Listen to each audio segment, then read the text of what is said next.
మీ business ఏదైనా మీ ఊర్లో promotion చేయాలంటే అది సుమన్ టీవీతోనే సాధ్యం. ఇప్పుడే సంప్రదించండి.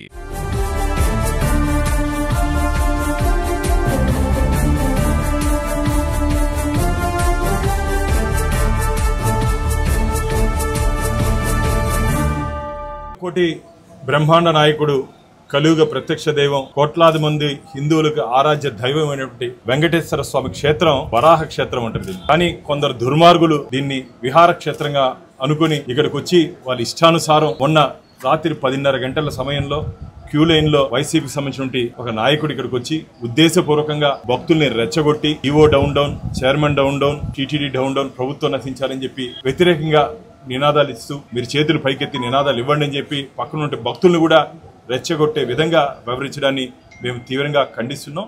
ఇది ఆధ్యాత్మిక క్షేత్రం. ఇక్కడ రాజకీయ ప్రసంగాలు కానీ ఓవర్ యాక్షన్లు కానీ చేయకూడదని చెప్పి నియమ నిబంధనలు ఉన్నాయి. అలాంటి నియమ నిబంధనలు అన్నింటినీ ఉద్దేశపూర్వకంగా అతిక్రమిస్తూ ఇక్కడ ఏదో జరిగిపోతా ఉంది. ఇక్కడ ఈ ప్రభుత్వం వచ్చిన తర్వాత, ఎన్డీఏ కూటమి వచ్చిన తర్వాత ఇక్కడ భక్తులకు అన్యాయం జరుగుతోంది, భగవంతుడికి అన్యాయం జరిగిపోతుంది అని చెప్పి ఒక దుష్ప్రచారాన్ని ప్రజల్లోకి తీసుకుని వెళ్లి టీటీడీ సెంటిమెంట్ ని, స్వామివారి పవిత్రతని దిగజార్చే విధంగా కొందరు వ్యవహరిస్తున్నారు. వీరి వెనకాల వైసీపీ నాయకులు ఉన్నారని చెప్పి మేము నమ్ముతున్నాం. నిన్న రాష్ట్ర డీజీపీ గారికి దీని మీద నేను గోశాల నుంచి గోవిందుడి వరకు, మొన్న గోశాలలో భూమన కరుణాకర్ రెడ్డి గారు ఆవులు చనిపోతున్నాయి సరిగ్గా చూసుకోవట్లేదని చెప్పి ఒక అసత్య అబద్ధ ప్రచారాన్ని వారు తీసుకొని వచ్చారు. మొన్న ఒక ముస్లిం పండుగ వచ్చి నమాజ్ చేయాలంటే వైసీపీ సంబంధించిన నాయకుడే నువ్వు నమాజ్ చేసుకో అని చెప్పి ఆయనే వీడియో తీసి దాన్ని మళ్ళా సోషల్ మీడియాకి లీక్ చేసింది. మరొక ముందే నిన్న ఈ అచ్చయ్య అనే వ్యక్తి కాకినాడ నుంచి వచ్చి ఇక్కడ ఉద్దేశపూర్వకంగా టీటీడీ పవిత్రతని దిగజార్చే విధంగా వివరించారు. కానీ నేను టీటీడీ అధిక విజిలెన్స్ వారిని కూడా, పోలీసు వారికి కూడా విజ్ఞప్తి చేస్తున్నా, ఇమీడియట్గా కేసు కట్టండి. ఎవరైనా సరే కొండ దిగే లోపల ఎవరైనా సరే ఇక్కడ నియమ నిబంధనలు అతిక్రమిస్తే ఎవరైనా సరే స్పేర్ చేయాల్సిన అవసరం లేదు. ఎంత పెద్ద నాయకుడైనా సరే ఎవరైనా సరే స్పేర్ చేయాల్సిన అవసరం లేదు. కొండ దిగే లోపల వాళ్ళని కేసు కట్టి చట్టరీత్యా వారి మీద చర్యలు తీసుకోవాలని చెప్పి మేము డిమాండ్ చేస్తున్నాం. రాబో రోజుల్లో దీంట్లో చట్ట సవరణ ఏదైనా చేయాలంటే కూడా ధర్మకర్తల మండలిలో ఒకసారి దీని మీద చర్చించి చట్ట సవరణ అవసరమైతే దీని మీద చేసేదానికి కూడా మేము సిద్ధంగా ఉన్నాం. ముఖ్యమంత్రి గారి దృష్టికి కూడా, ఎందుకంటే ఇది ఒక అలవాటుగా మారబోతోంది. ఈ అలవాటుని మేము కొనసాగించే ప్రసక్తే లేదు. ఎవరైనా సరే తిరుమల క్షేత్రానికి వచ్చి ఇలాంటి అసాంఘిక కార్యక్రమాలు, రెచ్చగొట్టే కార్యక్రమాలు చేస్తే మాత్రం చాలా మా దగ్గర నుంచి ఎదురుదాడి చాలా సివియర్గా ఉంటుంది. చట్టం పని చాలా చట్టం చేస్తుంది. మా సైడ్ నుంచి కూడా నేను మళ్ళీ వార్న్ చేస్తున్నా, మీకు ఇలా వ్యవహారాలు కానీ చేస్తే మీ నాయకులు నమ్మి ఇక్కడ కొందరు వచ్చి ఆ నాయకుడి మాట విని ఇలాంటి చర్యలు కానీ చేస్తే మీకు కూడా రాబో రోజుల్లో ఖచ్చితంగా గట్టి శిక్షలు పడతాయి. కాబట్టి జాగ్రత్తగా ఉండండి. భవిష్యత్తులో ఇలాంటి చర్యలు పునరావృతం కాకుండా టీటీడీ ప్రభుత్వం గట్టి చర్యలు మేము తీసుకోబోతున్నాం. స్వామివారి ఉప్పు తింటూ స్వామివారి దగ్గర జీతం తీసుకున్నట్టు కొందరు ఇలా నా 2000 మంది నా నిఘా నేత్రాలు అంటున్నాడే కరుణాకర్ రెడ్డి, ఆ నేత్రాలు కొన్ని నేత్రాలు ఇక్కడ పనిచేస్తున్నాయి. ఆ నేత్రాలన్నింటినీ వాళ్ళ ఇంటికి పంపించేస్తాం. ఖచ్చితంగా ఇక్కడ స్వామివారి దగ్గర పనిచేస్తూ స్వామివారికి వ్యతిరేకంగా ఏ స్థాయి వ్యక్తి అయినా సరే, ఎంత పెద్ద అధికారి అయినా సరే వ్యవహరిస్తే వారి మీద శాఖాపరమైన చర్యలు తీసుకుంటాం. మా చైర్మన్ గారితో కూడా మాట్లాడాం. ఎవరెవరు దీని వెనకాల ఉన్నారో టీటీడీలో సంబంధించి వారిని ఇమీడియట్గా సస్పెన్షన్ కాకుండా రిమూవ్ ఫ్రమ్ ద సర్వీస్ తీసుకునే దిశగా మేము బోర్డులో కూడా ಮಾತಾಡಬಹುದು. ಬ್ರಹ್ಮಾಂಡ ನಾಯಕ ಶ್ರೀನಿವಾಸ ಭೂವೈಕುಂಠ ಅಂತಲೇ ಪ್ರಖ್ಯಾತಿ ಆಗಿರುವಂಥ ನಮ್ಮ ಕ್ಷೇತ್ರ. ಈ ಕ್ಷೇತ್ರದಲ್ಲಿ ಸಾಧಾರಣವಾಗಿ ದುಷ್ಕರ್ಮಿಗಳು ಇದನ್ನ ಅಹಿತಕರ ಘಟನೆಗಳು ಮಾಡ್ತಾನೆ ಇರ್ತಾರೆ. ಮೊನ್ನೆ ನಡೆದಿರುವಂಥ ಘಟನೆ ತುಂಬ ಅಹಿತಕರ ಘಟನೆ. ಇಲ್ಲಿ ನಮ್ಮನ್ನ ಟಿಟಿಡಿ ಡೌನ್ ಆಗಲಿ ಅಥವಾ ನಮ್ಮ ಚೇರ್ಮನ್ ಡೌನ್ ಆಗಲಿ ಅಥವಾ CMನ ಡೌನ್ ಆಗಲಿ ಅಂತ ಹೇಳಿರುವಂಥ ವ್ಯಕ್ತಿ ಇಲ್ಲಿ ಏನೋ ಒಂದು ಅಂದರೆ ಇನ್ನೊಂದು ದುಷ್ಪ್ರಚಾರ ಮಾಡೋದಕ್ಕೆ ಬಂದಿದ್ದಾನೆ. ಇದು ಯಾವುದೇ ಕಾರಣಕ್ಕೂ ನಮ್ಮ ಟಿಟಿಡಿ ಬೋರ್ಡ್ ಸಹಿಸಲ್ಲ.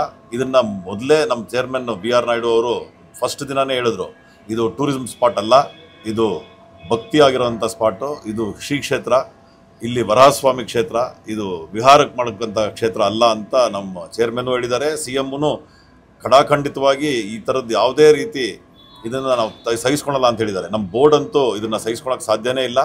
ಈ ಥರದ ಅಪಪ್ರಚಾರ ಮಾಡ್ತಾನೇ ಬಂದಿದ್ದಾರೆ. ನಮ್ಮ ಬೋರ್ಡ್ ಬಂದಿರೋ 7 ತಿಂಗಳಲ್ಲಿ ನಮ್ಮ ಇಲ್ಲಿ ತುಳಿತಕ್ಕೆ ಒಳಗಾಗಿರೋದ್ರಿಂದ ಹಿಡಿದು, ನಮಾಜ್ ಮಾಡಿರೋದ್ರಿಂದ ಹಿಡಿದು, ಇಲ್ಲಿ ಯಾವುದೋ ಕೆರೆಯಲ್ಲಿ ಬೋಟಿಂಗ್ ಮಾಡ್ತಾರೆ, ಒಂದೇ ಲಾಡು ಕೊಡ್ತಾರೆ, ಗುಂಡೊಡಿಸಿದ್ರೆ ಕಲ್ಯಾಣ ಕಟ್ಟೆಯಲ್ಲಿ 100 ರೂಪಾಯಿ ತೊಗೊಂಬರ್ತಾರೆ ಅಂತ ಈ ಥರದ ಅಪಪ್ರಚಾರ ಮಾಡಿಕೊಂಡೇ ಬಂದಿದ್ದಾರೆ ಇವರು.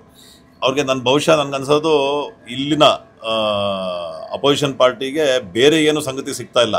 ಹಾಗಾಗಿ ಧಾರ್ಮಿಕ ಸ್ಥಳಗಳನ್ನ ಟಾರ್ಗೆಟ್ ಮಾಡಿ ನಮ್ಮ ಹಿಂದುತ್ವದ ಮೇಲೆ ಧಕ್ಕೆ ಮಾಡೋವಂಥ ಕೆಲಸನ ಮಾಡ್ತಾ ಇದ್ದಾರೆ. ಹಿಂದೂಗಳು ಯಾವುದೇ ರೀತಿ ಸಹಿಸಲ್ಲ ಮುಂದಕ್ಕೆ. ಈ ಮುಂದಿನ ದಿನಗಳಲ್ಲಿ ನಮ್ಮ ಬೋರ್ಡು ಭಾನುಪ್ರಕಾಶ್ ಅವರು ಹೇಳ್ದಂಗೆ ತುಂಬ ಕಠಿಣವಾದ ಕ್ರಮ ತೊಗೊತೀವಿ. ಇಲ್ಲಿ ಇವಾಗ ನಾವು ಪೊಲೀಸ್ ಸ್ಟೇಷನ್ಗೆ ಬಂದು ಒಂದು ಕಂಪ್ಲೇಂಟ್ ಕೊಟ್ಟಿದ್ದೀವಿ, DG ನಮ್ಮ ಭೇಟಿ ಮಾಡಿದ್ವಿ, ಓರಲ್ಲಿ ಮಾತಾಡಿದ್ದೀವಿ. ಈ ಬೆಟ್ಟದ ಮೇಲೆ ಯಾವುದೇ ರೀತಿ ರಾಜಕೀಯ ನಡಿಬಾರ್ದು. ರಾಜಕೀಯ ನಡೆದ್ರೆ ಅವ್ರ ಮೇಲೆ ಯಾರೇ ಆಗಲಿ ಶಿಸ್ತಿನ ಕ್ರಮ ತೊಗೊಬೇಕು, ಇಮಿಡಿಯೇಟಾಗಿ ಅರೆಸ್ಟ್ ಮಾಡಬೇಕು ಅಂತ ಹೇಳಿದ್ದೀವಿ. ಅದನ್ನು ನಾವು ಕಂಪ್ಲೇಂಟ್ ಕೊಡೋಕ್ಕಿಂತ ಮುಂಚೆನೇ ಪೊಲೀಸವ್ರು ಮಾಡಿದ್ದಾರೆ. ಆದರೆ ಅದಕ್ಕೆ ಯಾವ ಕ್ರಮ ತೊಗೊಬೇಕು ಅಂತ ಕೇಳೋದಕ್ಕೆ ಮತ್ತು ನಾವು ಇದೊಂದು ಕಂಪ್ಲೇಂಟ್ ಕೊಟ್ಟಿದ್ದೀವಿ. ಇದನ್ನು ಮುಂದಿನ ದಿನಗಳಲ್ಲಿ ಈ ರೀತಿ ನಡ್ಕೊಳಕ್ಕಾಗದೇ ಇರೋವಂಥ ಕ್ರಮನ ನಾವು ಬೋರ್ಡಲ್ಲೂ ಮಾಡ್ತೀವಿ. ಇದಕ್ಕೆ ಬೇಕಾಗಿರೋವಂಥ ಸೆಕ್ಷನ್ ಹಾಕಿ ಇದನ್ನು ಬೇಕಾಗಿರೋವಂಥ ಬೋರ್ಡಲ್ಲಿ ನಾವು ಪರ್ಮಿಷನ್ ತೊಗೊಳೋದಕ್ಕೆ ಅಥವಾ ಇದನ್ನ ಆರ್ಡರ್ ಪಾಸ್ ಮಾಡ್ತೀವಿ.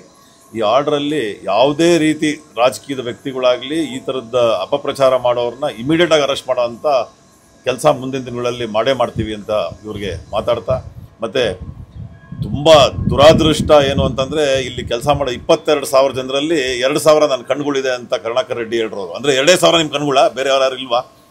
ಇದು ಕರುಣಾಕರ್ ರೆಡ್ಡಿ ಅವರಿಗೆ ನಾಚಿಕೆ ಆಗೋಂಥ ಒಂದು ದೊಡ್ಡ ವಿಷಯ. ಏನಕ್ಕೆ ಅಂದರೆ ಬಾಂಧವ್ಯದಿಂದ ಇರೋ 22,000ದಲ್ಲಿ 2,000 ಜನ ಮಾತ್ರ ಪ್ರತ್ಯೇಕವಾಗಿ ತೊಗೊಂಡು ಇವ್ರು ನನ್ನ ಜನ ಅಂತ ಹೇಳಿದ್ದಾನೆ. ಅಂದರೆ ಅದರಲ್ಲಿ ನೀವು ಏನು ಪ್ರೂವ್ ಮಾಡೋಕ್ಕೆ ಹೋಗ್ತೀರೋ ನಂಗೆ ಗೊತ್ತಿಲ್ಲ. 2,000 ಜನ ನಿಮಗೇನು ಬಂದು ಏನೋ ನಿಮಗೆ ಏನೋ ಜಾಸೂಸ್ಗಳ ಅಥವಾ ನಿಮಗೆ ಬಂದು ಏನಾನ ನಿಮಗೆ ಬೇಕಾಗಿರೋವಂಥ ಇದನ್ನು ಹೇಳಕ್ಕೆ ಬಂದಿದ್ದಾರಾ? ಮತ್ತು ನನಗನ್ಸಿರೋದು ಏನಂತಂದರೆ ಹೋದ ಪ್ರಭುತ್ವದಲ್ಲಿ ಏನು ಇವರು ಬಿಲ್ಗಳು ಮಾಡಿದರು, 1,100 ಕೋಟಿ ಬಿಲ್ಲು ಇಂಜಿನಿಯರಿಂಗ್ ಡಿಪಾರ್ಟ್ಮೆಂಟು ನಿಲ್ಲಿಸ್ಬಿಟ್ಟಿದೆ. ಇದರ ಒಂದು ಅವರ ಫ್ರಸ್ಟ್ರೇಷನ್ ತಡೆಯೋಕ್ಕಾಗದೆ ಇದನ್ನೆಲ್ಲರೂ ಮಾಡ್ತಾ ಇದ್ದಾರೆ ಅಂತ ನನ್ನ ಅನಿಸಿಕೆ. ಮತ್ತು ಗೌರ್ಮೆಂಟ್ಗಳು ಜೊತೆಗೆ ಅಪೋಸಿಷನ್ನು ಸಪೋರ್ಟ್ ಮಾಡ್ಕೊಂಡು ಬರಬೇಕೇ ಹೊರತು ಅದು ಇಂಥ ಧಾರ್ಮಿಕ ಸ್ಥಳಗಳಲ್ಲಿ ಸಪೋರ್ಟ್ ಮಾಡಬೇಕು. ಆ ಸಪೋರ್ಟ್ ಮಾಡೋದು ಬಿಟ್ಟು ಈ ಥರ ಅಪಪ್ರಚಾರ ಮಾಡೋದರಲ್ಲಿ ಬಂದಿರೋವಂಥ YSRP ತುಂಬ ದುರಾದೃಷ್ಟ.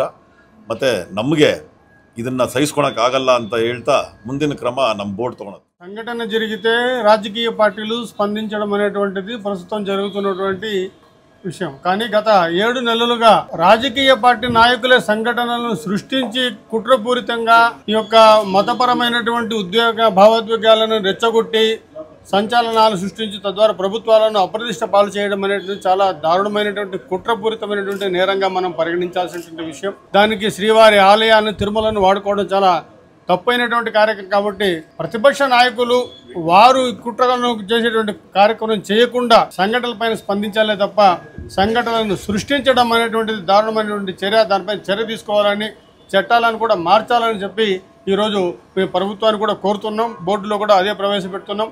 వారిపైన చర్య తీసుకోమని, దీని వెనక ఉన్నటువంటి వ్యక్తులపైన కూడా చర్య తీసుకోమని ఈరోజు పోలీసు వారికి ఫిర్యాదు చేయడం జరిగింది.